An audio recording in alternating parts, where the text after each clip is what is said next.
Alright, my friends, welcome back to Frogboy X1 Gaming. I'm Andrew, and today we're talking about PS5 Pro, and if you should be excited about this or not. And seeing as I have plenty of experience now, 8 months with RDNA 3, let's talk about if this is even possible or what this means for the PlayStation 5 Pro. And this thing, how much is it going to cost? And am I going to pick one up? Let's start off with the first thing. So a lot of people are confirming the rumor to be true that this thing is going to be about 33.5 teraflops, which puts it teraflop wise in line with like a 7800 XT or under that. So probably expect like 6700 to 6700 XT, in between 6700 XT and probably 7700 XT in terms of like your power. Supposed to have some upgraded RAM, so that's a good thing. Not necessarily the capacity, but the speed of that RAM. Let's see.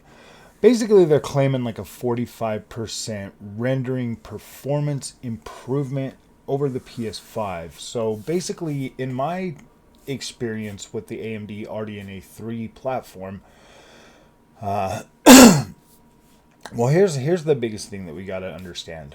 All of these specs are well and good, but when it comes to power draw, how much power is this thing going to actually have? Because your regular your 7800 XT is like, what is it, 263, it's like 263 watts for the power consumption just for the GPU alone, and then you factor in your the rest of it. Now, I don't necessarily think a console is going to use as much power as a PC, because there's plenty more stuff to power on there, but you do need a sufficient power budget for these things to be able to run and actually produce all of that power.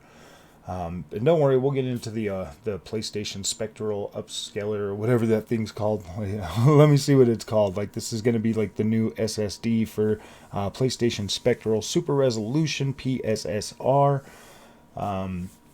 So that's going to be another thing that people are going to be talking about and throwing around. And supposedly this thing is going to be powered by AI upscaling.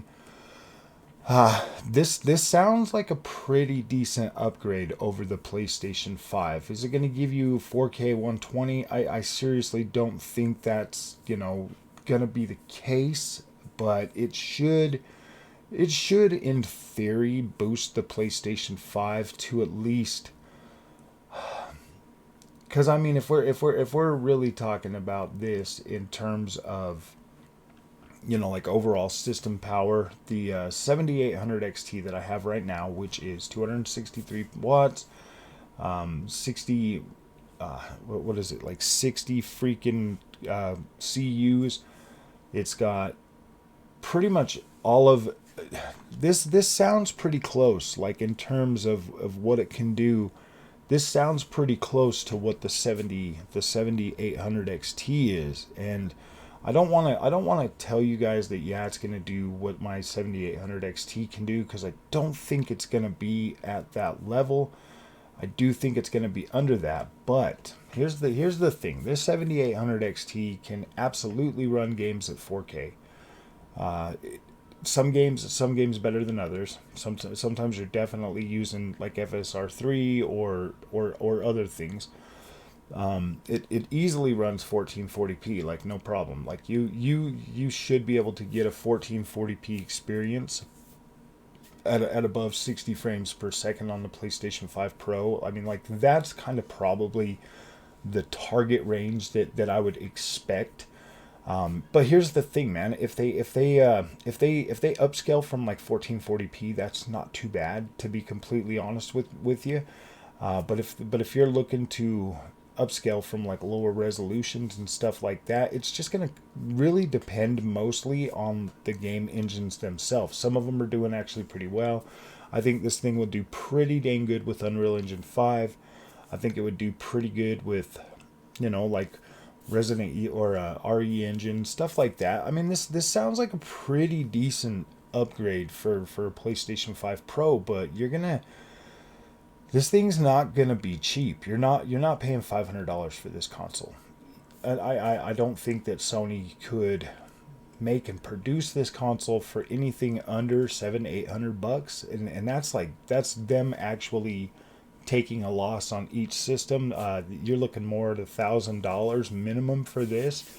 Now it is going to be clearly still an APU, and that there's going to, I mean, RDNA 3 is fairly efficient, but the RDNA 3 is a chiplet design, so I don't know, man. If they have multiple, things on there, multiple dies or whatever, like the RDNA 3 actually has, this thing could be a really potent console. And to be completely honest with you, if PlayStation's really launching a PS5 Pro of this caliber, and all of the stats and everything pans out, and it's 45% improvement over what the PlayStation 5 already is, and if it does come with an AI upscaler to help with that even more, 2 to 3 times the performance in ray tracing, that there, I'm gonna be pretty honest with you, like that right there to me kind of sounds like a little bit like it's too good to be true, to be completely honest with you. I'm not saying that RDNA 3 is bad at ray tracing, but at that level of power of compute for like a 7800 XT, it is good, and it does get there. And depending on how good this let me see what that's called again. It's going to take me a minute to really remember that. The PlayStation Spectral Super Resolution. Depending on how good that is and how those algorithms work, and how much of the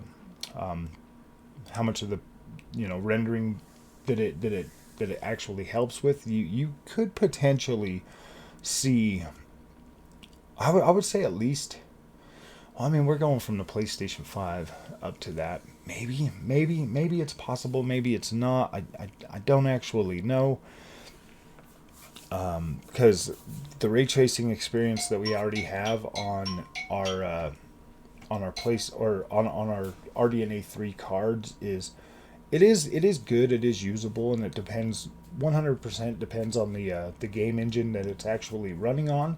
So it for the most part, it does a pretty good job. Like, you can actually use it, you can utilize FSR and all of that kind of stuff to boost your frame rate even more. So you can use it. So I would like to see some more details. I would really like for Sony to be able to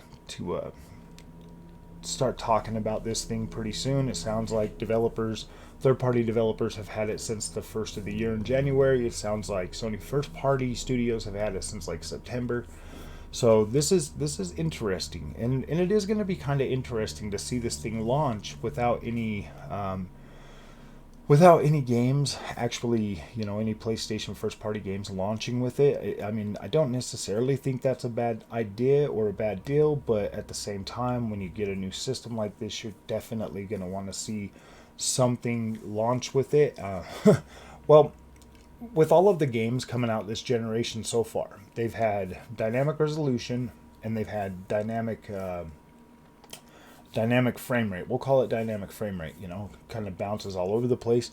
So I think most of this stuff's already worked in there. I think that you'll automatically see a boost with every single one of your games that you've already got. Like, you'll automatically see that if a game was running at 1296p, and it's a variable frame rate, you will automatically see an increase in resolution, frame rate, all of that stuff. You'll hit whatever caps that are there. So I do think that this thing is going to come out and immediately increase resolution across all your games, and immediately hit those frame rate marks. If your game was 60 FPS cap and it was running at like 45